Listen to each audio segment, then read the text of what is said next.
está cantando. Quem é que está por dentro e está por fora? Está por dentro e está por fora.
Isso aí. Ué, nossa, tá ruim aqui a imagem.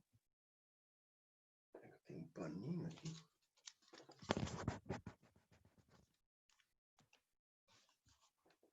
Nossa, que imagem esquisita que tá. Deixa eu começar de novo essa imagem aqui.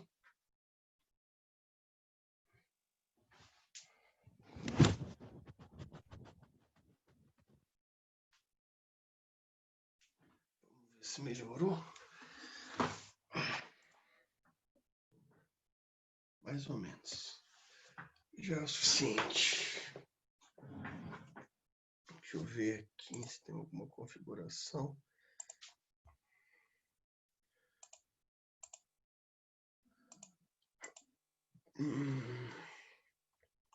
Ok. Acho que tá razoável aqui. Tá razoável? Tá. Deixa eu só ver aqui. Ok. Esse aqui fica para outra hora. Bom, pessoal, então vamos para a nossa discussão de hoje. Temos uma discussão interessante aqui pela frente. Como eu falei na aula passada para vocês, hoje a gente vai trabalhar com a ideia de outro autor para complementar a ideia do Foucault. Aproveitar essa questão aqui para trabalhar o Giorgio Agamben, né, que é um autor bem importante da atualidade, extremamente estudado, extremamente lido. Eu acho que é importante a gente trabalhar um pouco com as ideias básicas do Giorgio Agamben, como forma também de... Ele é o autor... ele é um autor que vem trazendo muita contribuição, que muitos pensadores costumam considerar que o Agamben é um autor que tenta continuar o trabalho do Foucault, né? E de uma forma bem interessante, né? O Agamben é um autor bem profundo, bem interessante a sua leitura, é um autor bem apaixonante de se ler, com conceitos bem fortes, bem delimitados sobre o que a gente está tratando aqui nesses últimos tempos com Foucault, né? Então, um autor que eu acho bem interessante a gente trazer os conceitos dele aqui para a gente conseguir trabalhar bem algumas ideias. Bom, meus caros, então vamos lá. Vamos começar a pensar aqui. Eu acho que... O que é isso aqui? É isso aqui. Começar a pensar sobre que eu passei para vocês recentemente, na última aula, né? No WhatsApp de vocês já devem ter até lá, eu passei o livro básico do pensamento do Agamben, que é o livro Homo Sacer, Poder Soberano e a Vida Nua, volume 1, né? Um livro de 97, bem estruturado, muito lido, muito estudado. E aqui claramente a gente vê uma tendência do Agamben seguir os caminhos de Michel Foucault e tentar contribuir ainda mais para essa estrutura genealógica do poder, essa estrutura genealógica do o que é o biopoder, principalmente, que foi o que a gente viu na aula passada, né? Bom, meus caros, vejam, aqui existem alguns conceitos iniciais que a gente vai ter que trabalhar, né? O primeiro conceito é essa ideia de homo sacer. Homo sacer, a gente está trabalhando aqui como um conceito latino, um conceito extremamente ligado com a ideia, é um conceito bem obscuro, na verdade, mas é um conceito bem trabalhado no direito romano. Né? É um conceito aqui que o direito romano dizia que o homo sacer é uma pena, é uma espécie de pena, vamos dizer assim, uma pena de Estado, é uma forma de punição para o que eles chamavam de pax deorum. O que seria esse pax deorum, né?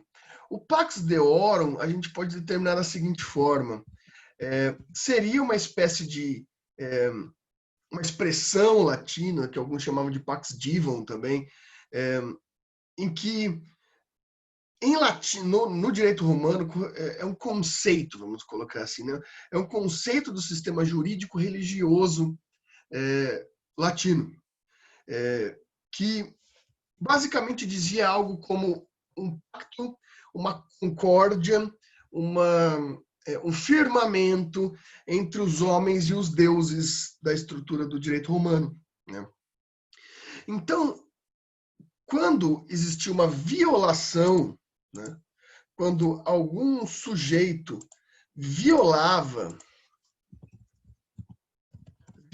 do Pax Deorum, ou seja, aqui fica bem difícil para a gente determinar exatamente o que era o Pax Deorum, porque era um conceito, vamos colocar assim, um conceito muito subjetivo sobre um plano de harmonia, né? Então, vou colocar mais esse conceito aqui. É um plano de harmonia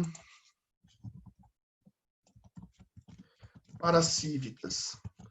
Então, aqui o que a gente está falando, em outras palavras, é que tudo aquilo que o direito romano entendia colocava em risco a harmonia das cívitas, a harmonia da cidade, a harmonia do conceito da relação teológica e humana entre os sujeitos, tudo aquilo que gerava mal-estar ou violação com essa harmonia, deveria vir a ser punida com uma pena chamada de delimitação, a pena de implicação, de sacralização do sujeito.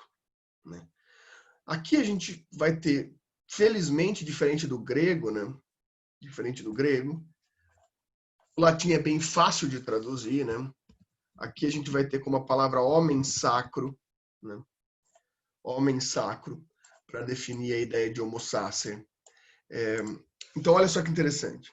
Aquele sujeito que viola, que rompe a harmonia da cívita com os deuses, por meio de violação do pax deorum, né, desse pacto com os deuses, esse pacto de harmonia para as cívitas, ele era condenado a ser um homem sacro. Né? Então, aqui já fica a nossa primeira pergunta. O que seria um homem sacro? Então, eu acho que, em primeiro momento, a gente pode tentar determinar o que significa sacro. Né? O que significa sacralidade? Né? Eu acho que essa palavra aqui, ela se perdeu com seu efeito no tempo e talvez a gente não tenha muito bem a reflexão sobre o que significa a palavra sacro. Por quê? Pessoal, normalmente nossa reflexão, quando a gente fala sobre sacralidade, é uma reflexão que está muito ligada à santidade, à incorruptibilidade do sujeito. Então, quando a gente vê, a primeiro momento, essa palavra homem sacro, a gente pode vir a pensar num homem santo, num homem incorruptível, né? Num sujeito levado a uma potência próxima das ações teológicas, perto das ações metafísicas, um sujeito que não se prende à relação mundana. Porém, essa ideia, ela pode estar correta, mas ela não está completa, né? Nós temos um conceito aqui muito ligado, principalmente à estrutura do catolicismo, do cristianismo moderno, sobre a sacralidade, porque costumamos traduzir a ideia de sacralidade a uma ideia de santidade. Por quê? Porque a partir dos fenômenos de canonização do cristianismo, né, de formação, de instituição sacral de santos, né, a Igreja Católica passa a beatificar e a canonizar figuras importantes que tiveram uma vida incorruptível, ou pelo menos próximas da incorruptibilidade, e a partir de certo ponto da vida dessas pessoas, né? Não necessariamente aqui é uma vida total de sacralidade, mas, por exemplo, a gente pode, deixa eu ver um exemplo para que isso fique claro. A gente pode pegar Longinos, por exemplo, né? São Longinos, geralmente associado àquele soldado romano que está presente na crucificação e que se converte depois da lança do destino ao alcançar Jesus de Nazaré e sangue e água saíram de dentro do corpo, e ele passa a ser um pregador também. Ou seja, até então ele vinha a ser um vulgar do ponto de vista da sacralidade, ou seja, ele é secularizado, humano, soldado romano, e passa então a se converter e a sacralizar depois da experiência, de toda a experiência com a função teológica, né? Entre vários outros exemplos, né? O próprio exemplo de Paulo de Tarso, que era também perseguidor dos cristãos, e depois de ter uma visão, indo para Damasco, fica cego, se converte, né? E alcança a sacralidade nos escritos apostolares. Enfim, de fato, isso é possível chamar de sacralidade. Mas por quê, pessoal? Porque a ideia de sacro aqui não é uma ideia necessariamente tomada para o sentido de santidade. Mas a sacralidade aqui, ela está envolvida numa ideia... Deixa eu ver uma coisa que eu estou gravando. Estou gravando. Eu não gravei uma aula aí da sexta-feira, fiquei preocupado agora se eu estava gravando ou não. A ideia de sacralidade, o sacro, ele está relacionado com a ideia de distanciamento da humanidade, né? Ou ainda, vou colocar dois conceitos para vocês aqui. Distanciamento da humanidade. Ou a gente também pode colocar, né,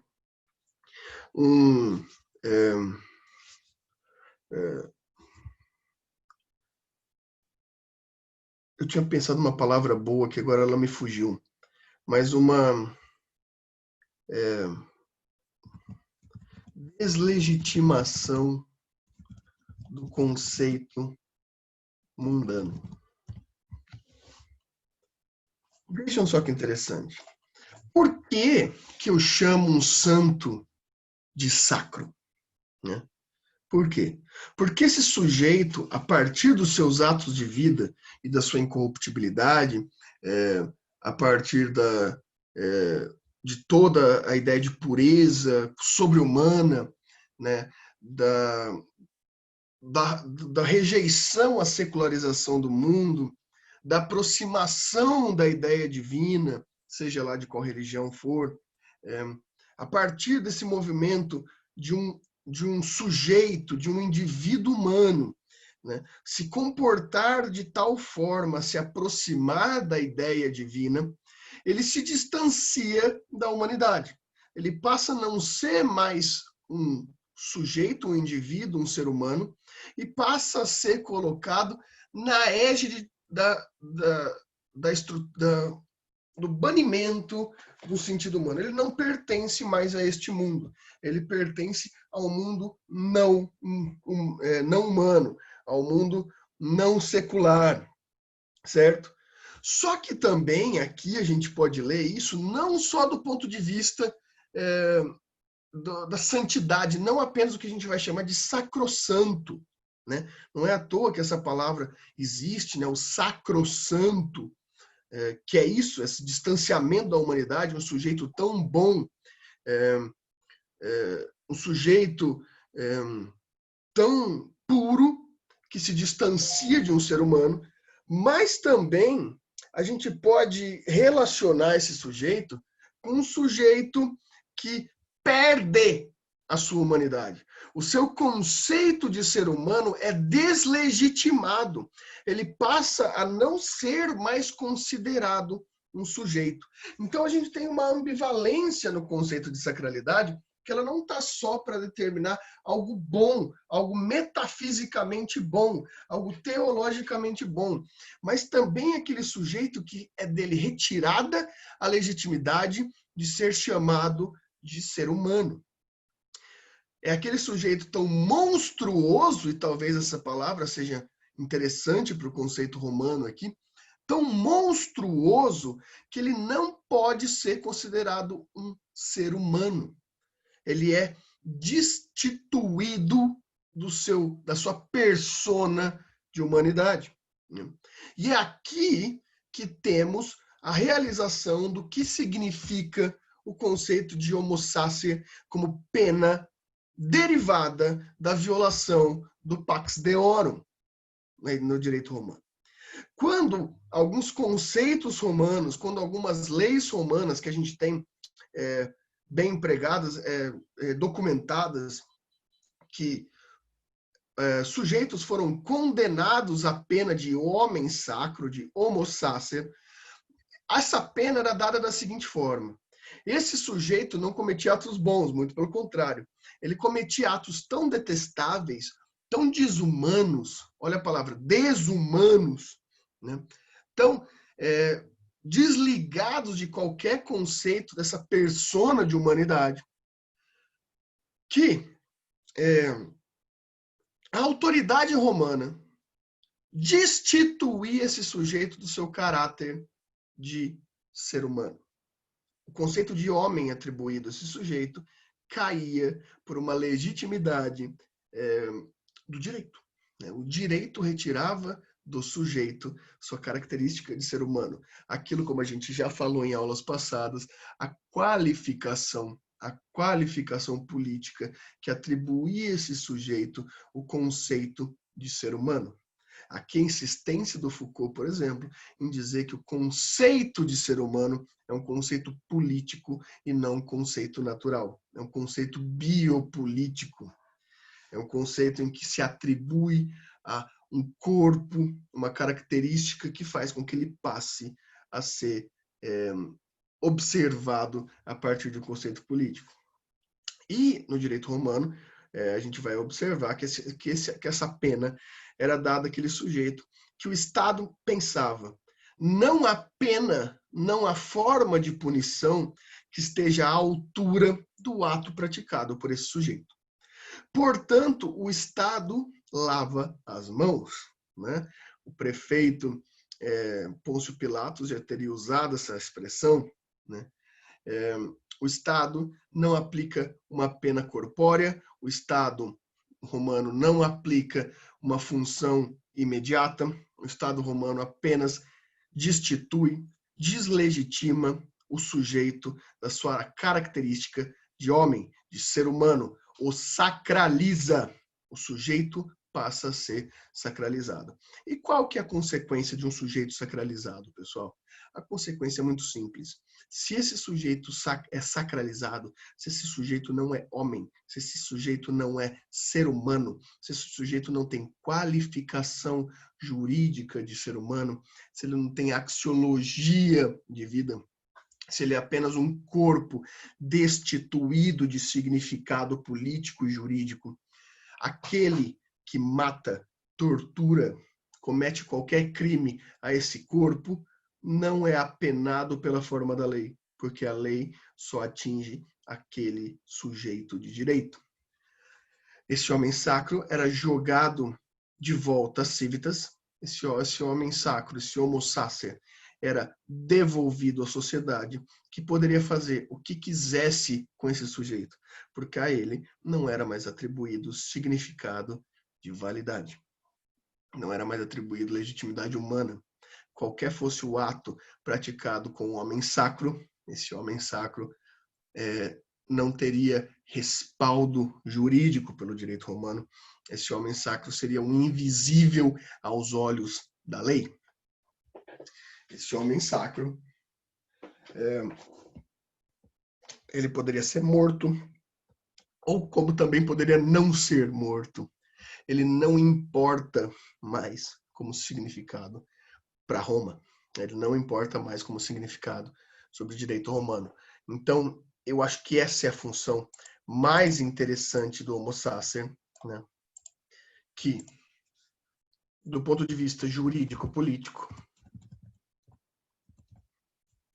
jurídico-politicamente, sua morte ou sua vida não importam, né?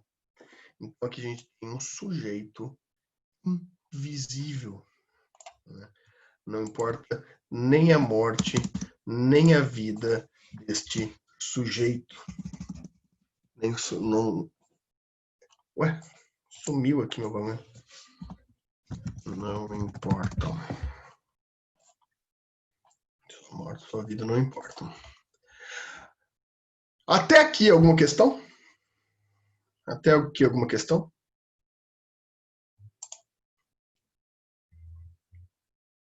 Alguma coisa até aqui?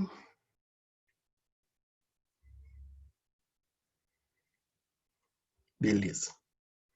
Qualquer coisa me interrompam. Vamos continuar, então. Enfim, aqui a gente tem uma ideia, então, do que o George Agamben, aqui, baseado no Foucault, ele vai traduzir que existe essa relação de sacralidade da humanidade é o que mantém essa exceção sobre a possibilidade de um sujeito ser tão monstruoso a ponto de seus atos desumanos os destituírem da qualidade jurídico-política. É o que faz a qualidade jurídico-política ter seu acesso, ter sua acessibilidade cognitiva sobre qual é o seu significado social. Essa é a grande contribuição do Agamben aqui. O Agamben, ele vai começar a pensar que a categoria do homo sacer, ela permanece em sociedade independente da função do direito. Aquilo que a gente comentou na aula passada, né, sobre as características que até o Raniel comentou, as características desse direito sacrificial passado permanecerem em uma sociedade punitiva e o direito só legitimar esses comportamentos sociais para que eles existam intrincados na sociedade, é o que o Agamben está começando a querer falar para a gente aqui, agora nesse momento. Como assim? O Agamben vai pensar no homo sacer moderno, né? Quem seria o homo sacer moderno, né? E aqui o Agamben começa a ter uma resolução que toda a ideia de homo sacer é uma ideia necessariamente de sacrifício. Uma ideia de sacrifício. Desde ali, da ideia anterior aqui do Pax Deorum, né, do rompimento do Pax Deorum, essa pena capital ela passava a ser uma pena de o sacrifício humano, a sacrificialidade, o elemento sacrificial da sociedade, que mantém a ordem, que mantém esse pacto com os deuses, de uma forma que aquele que não respeita é sacrificado contra o seu conceito humano, né? O terceiro conceito humano é um sacrifício. A partir do momento em que o sacrifício ele passa a ser destituído de legitimidade pelo direito, o Agamben diz que começa uma estrutura, vamos dizer assim, um dispositivo estatal de produção sacrificial. Então, existe uma máquina social, segundo o Agamben, uma máquina social sacrificial. Em que, baseado no direito, né, continua a constituir, né, a ideia do banimento. Do banimento. De qualquer banimento? Não, do banimento do conceito humano. Né? Banimento, de um lado, o banimento do conceito humano. Um banimento do conceito humano baseado naquilo que, né, deve ser o sacrifício do indesejável. Já que no direito moderno todos são iguais, socialmente, aquele igual que não deveria ser igual, aquele igual que não deveria ser igual, aquele igual indesejável passa a ser banido, né? Banimento, a retirada do sujeito, aqui sujeito humano. Legal que não dá para editar esse negócio aqui. Vou escrever à mão, hein? Olha só que maravilha. Mas enfim, esse banimento, o banido, né? O banido. Tá?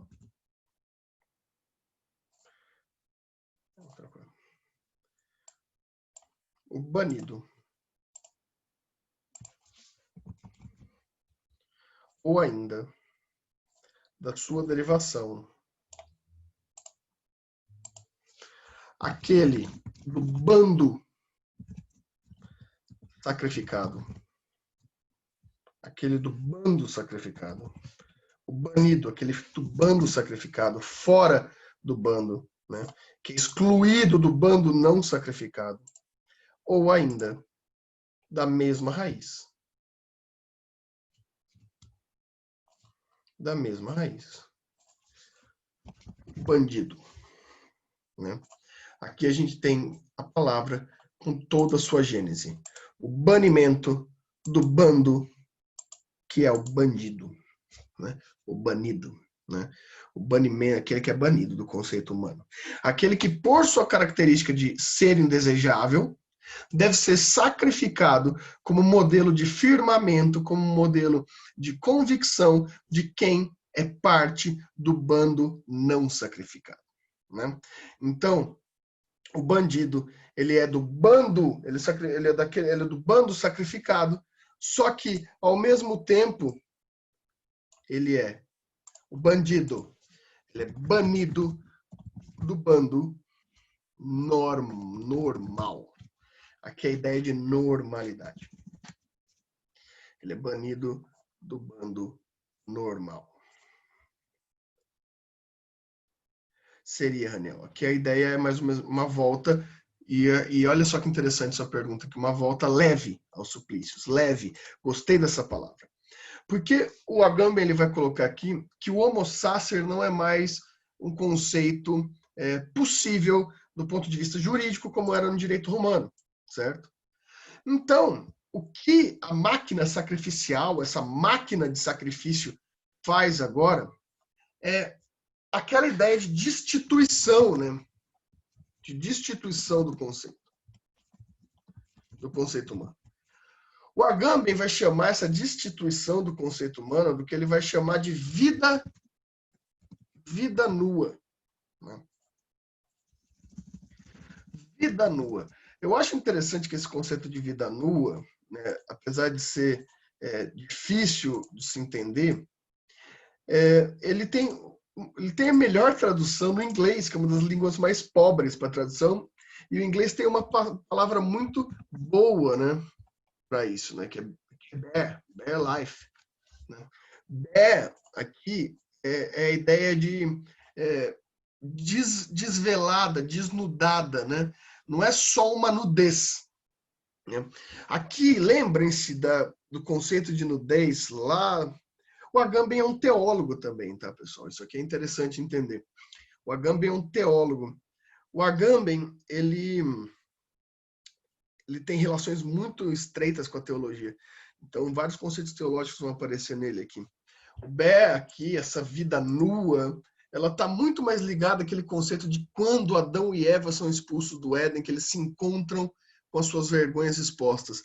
Antes eles estavam nus, mas agora eles não estão mais nus. Eles estão eles estão de vida nua, eles estão expostos. Não é a nudez em si, mas é a destituição do conceito, né? Agora eles se sentem humilhados à sua própria nudez.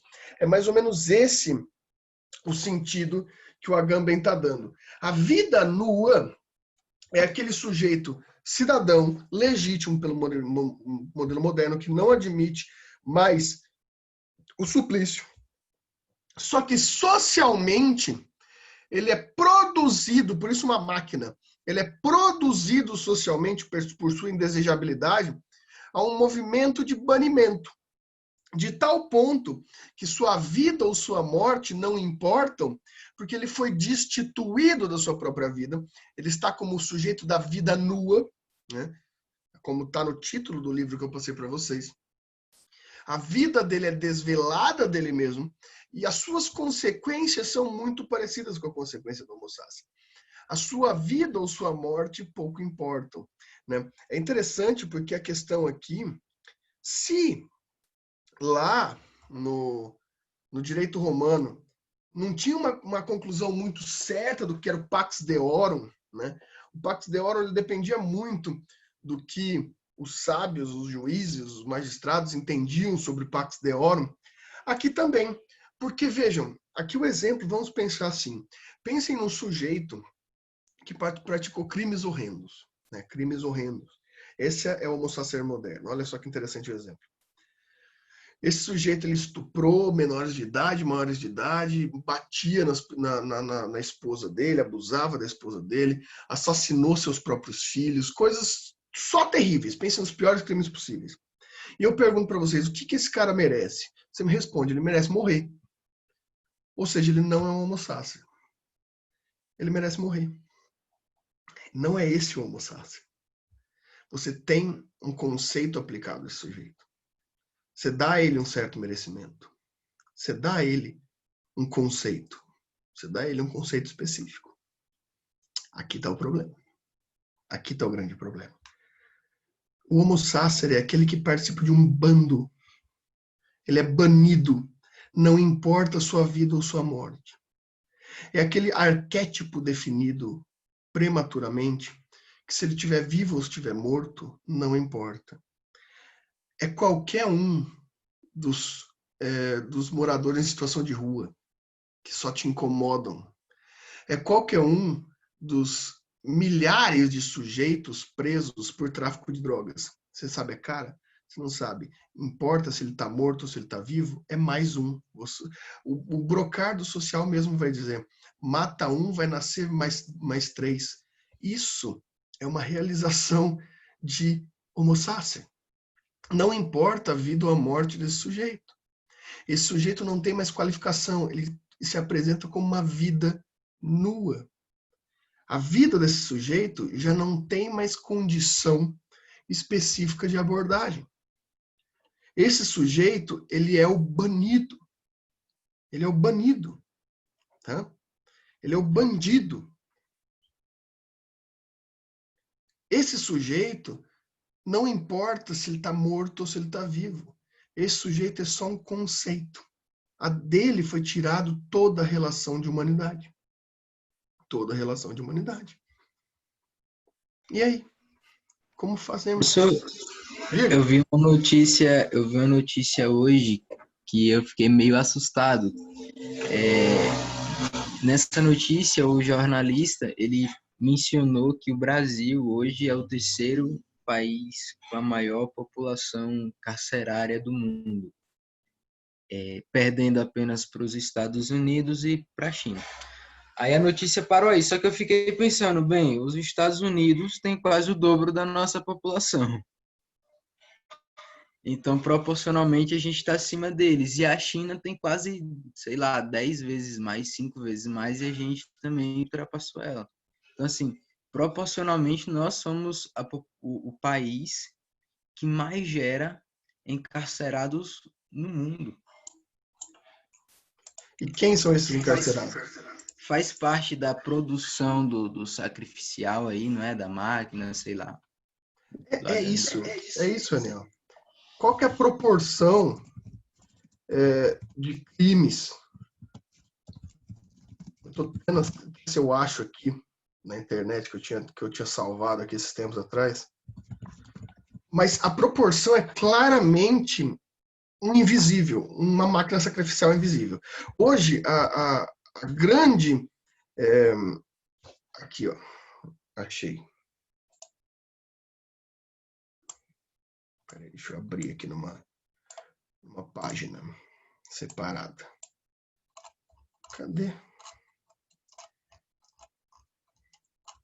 Aqui. Só que outra coisa, professor, além disso, outro exemplo que o senhor deu, moradores de rua. Eu imagino que os moradores de rua são mais frequentes em países com uma taxa de desemprego mais elevada. Sim. O Brasil hoje ela está com 12, chegando em 13 milhões de desempregados. Isso dá quase 10% da população ativa Sim. brasileira. É isso aí mesmo. Sim. Aqui, ó. Você vê, a gente tem 30% da população carcerária por tráfico. Daí, depois, se a gente for ver aqui, ó, a gente tem claramente que os primeiros lugares são crimes contra o patrimônio, ou seja, nosso patrimônio, que é a grande segurança, né? Mas a grande máquina sacrificial é o tráfico. Tanto que quando a gente fala traficante, quando aquele seu tio fala que todo traficante tem que morrer, quem é o traficante? Né? É a grande pergunta. Quem é o traficante? É bem interessante você pensar nisso, né? Quem é esse sujeito, esse traficante? Porque a gente pode fazer aquelas velhas críticas sociais aqui, né? Que existem muitos traficantes de escola particular aí que esses não são presos nem como usuário. Mas a questão é, qual é o arquétipo, qual é o sujeito, qual que é a vida desnudada, qual que é o homo sacer que a gente classifica para estar dentro dessa estrutura do tráfico, né? Essa é a grande questão. Por isso que o Agamben ele insiste que não é o crime em si, mas é um movimento, é uma máquina de sacrifício para manter a diferenciação entre nós e eles. Como se Eu sempre nós... me perguntei isso, porque, professor, a gente pensa assim, né? Pelo menos, eu penso assim. Se o indivíduo é um traficante ou usuário, certo? Aí você fala que nem todos os traficantes ou usuários eles merecem ser punidos. O pessoal já começa a contra-argumentar, né? O pessoal que dizendo que, por exemplo, o traficante ou usuário ele mata. Eu falo, bem, mas aí você pune o cara pelo homicídio, não pelo tráfico, né? Só que o pessoal não entende, nem que você coloque um agravante. Eu imagino que até seja assim hoje em dia, não sei como é que funciona. Não e é mais aquela questão ainda. Acaba sendo mais um discurso ideológico, sacrificial, de fato um crime, né? Tanto que tem o termo guerra ao tráfico. Quem é o tráfico para você entrar com guerra contra ele? Não tem cara. Quem é o traficante? Quem é essa máquina de sacrifício humano? É claro que no Brasil a grande proporção, a maior proporção penal no Brasil em relação ao tráfico. Daí vem um discurso mais liberal, no sentido de por isso que a gente tem que descriminalizar o uso. Descriminalizar o uso vai fazer alguma diferença? No sentido de que essas pessoas que estão sendo presas por tráfico, uma boa parte delas não estão sendo presas por tráfico por conta do conceito de crime. Elas estão sendo presas por tráfico por ser uma máquina de sacrifício, uma diferenciação, a ideia do delinquente, a ideia do bandido, a ideia de separação. Então, se esse sujeito tiver com... Se hoje a gente já tem tráficos porque o sujeito estava com um pino de cocaína, mas estava com notas trocadas no bolso, isso já faz ele ser preso por tráfico. Qual que é a diferença? Enquanto um sujeito como eu, né, branco, de classe média, se for pego com isso, muito provavelmente ou nem vai dar nada ou vai ser classificado como usuário. Por quê? Porque eu tenho um conceito de vida atribuído a mim. Né? Eu sou parte da sociedade. Enquanto existem sujeitos que não são. Essa, pessoal, discussão da vida nua, essa discussão que o Agamben traz, é basicamente a discussão que a gente está tendo nos últimos dias. Né? A discussão sobre racismo, por exemplo, nos Estados Unidos e aqui também, vem sendo baseada nisso. Quem são esses invisíveis que são sacrificados e constituídos como criminosos, como não só criminosos, porque a questão não é o criminoso. Já dei um exemplo para vocês. Você pega, por exemplo, aquele exemplo das 3 da manhã, você na rua e o Eduardo Cunha passa perto de você, você se alivia, porque ele é um criminoso, mas não é um bandido. O bandido, segundo o Agamben, é uma máquina de sacrifício. É um homo sacer moderno. É um conceito de diferenciação entre eu e você.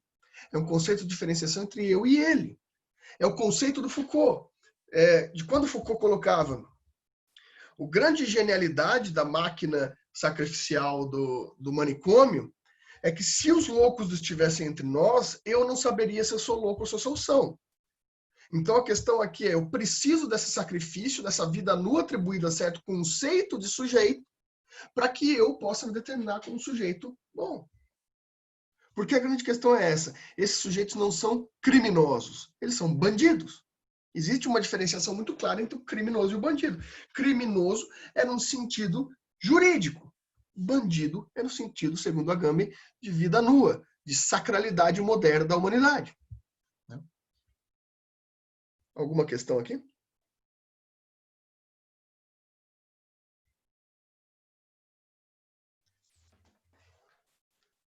Professor, então, mas aí que vem uma questão. Quem é que ganha com isso? Porque não é possível. Se produz, eu imagino que produza algo para alguém. Acho que, né? Então, assim, tá produzindo isso para quem? Porque não tem ninguém ganhando com desemprego. Até onde eu imagino. Daniel, eu não vou falar por você, pelo Dorval aqui, mas produz benefícios para mim, por exemplo. Para não colocar o nome de vocês nessa, produz benefícios para mim, claramente. Mas por quê? Porque eu sou um sujeito qualificado juridicamente. Eu sou um sujeito de uma faixa social, de uma estrutura social, que sou previamente qualificado como sujeito cidadão. Existem determinados sujeitos que, dentro dessa máquina sacrificial, já previamente são considerados bandidos. Você nunca ouviu falar de alguém que vira para alguém e já ouviu um comentário assim: ah, fulano bateu na esposa e ele tinha cara de bonzinho, nem parecia bandido. Ou você ouviu uma pessoa assim: e aquele cara ali, puta cara de bandido, né? É esse sujeito que é o beneficiado. É o que A não ideia é do o bandido. Lombroso. A ideia do Lombroso, que é uma ideia totalmente terrível e que caiu por terra, mas ao mesmo tempo a sociedade substituiu o conceito lombrosiano por um conceito de arquétipo social. E a gente hoje não consegue determinar muito bem se é um arquétipo só de raça ou um arquétipo só de faixa econômica, mas a gente consegue determinar que é um arquétipo muito bem definido, que é aquela ideia. Por isso que eu dou aquele exemplo. 3 da manhã, no meio da rua, um sujeito vindo, mal iluminado, um sujeito vindo na sua direção. Se for o Eduardo Cunha, você respira aliviado, porque esse sujeito não tem o arquétipo do banido. Ele é um criminoso, só que ele não tem cara de bandido. Por que ele não tem cara de bandido? O que faz ele não ter? Uma produção. O Agamben usa essa ideia de produção. Isso é produzido sacrificialmente. Ó, aqui, um dos grandes exemplos que se dá para falar como que essa produção, essa máquina sacrificial foi evoluindo e atinge a perfeição a partir de um certo modo. Né? Eu vou dar um exemplo do Agamben e um exemplo do Brasil. Né? O Agamben ele se concentra na ideia dos campos de concentração nazistas. Ele fala que o campo de concentração nazista é a verdadeira estrutura da produção de vida nua. O que você fazia é aqueles sujeitos perderem a sua condição de vida. Né? É um campo. O campo está em todo lugar, segundo Agamben. É um campo de sacrifício. Só que veja, por exemplo, a escravidão é abolida no Brasil, né, 1888, e coincidente no mesmo ano de 1888 entra no Código Penal o crime de vadiagem. Ou seja, aquele sujeito que está fazendo nada na rua pode ser preso. Aqui você começa a construção de uma máquina sacrificial. A coincidência da quantidade da população de escravos, de ex-escravos no Brasil, agora livres, que começam a ser presos por conta da vadiagem. Aqui você começa uma estrutura sacrificial, você começa uma delimitação entre pessoas. O que é o conceito da prisão, o que é o conceito do bandido, o que é o conceito do criminoso. Essa é a grande produção. Né? É a produção.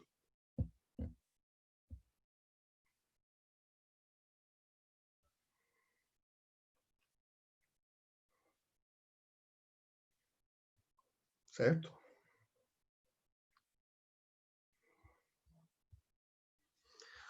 Bom, pessoal, o que eu quero de vocês agora? Né? Eu quero de vocês. Como fala? Eu quero muito que vocês assistam o documentário Holocausto Brasileiro, da Daniela Becks. Né? E eu acho que ele saiu do YouTube. O do caso lá de Minas Gerais, né? De Minas, Aí eu assisti depois que o senhor recomendou. Isso, Rapaz, é incrível. É incrível, é fora da realidade. Eu prefiro. Então, o que eu vou fazer? A aula que vem, eu vou passar esse documentário pro pessoal, porque ele não está mais no YouTube, não está tão fácil de achar agora, parece que é da semana retrasada. E vai ser uma atividade. Eu vou dar como trabalho. Tá? Então, pessoal, eu vou pedir para o pessoal todos ter um ponto aqui, um ponto extra aqui para quem tiver na atividade para passar. Por quê? Porque eu acho que é a única forma de meio que obrigar vocês a assistir. Porque é muito importante que vocês assistam isso. E daí, na aula subsequente, a gente vai fazer uma discussão sobre essas questões. Vou colocar lá no grupo para vocês isso. Mas a aula que vem vai ser basicamente isso. Né? Porque a gente precisa dessa discussão sobre o Holocausto brasileiro para discutir essa ideia de vida nua, essa ideia de homo sacer. Tá? Então, vou passar no grupo depois para vocês. Mais alguma questão? Porque daí eu já encerro.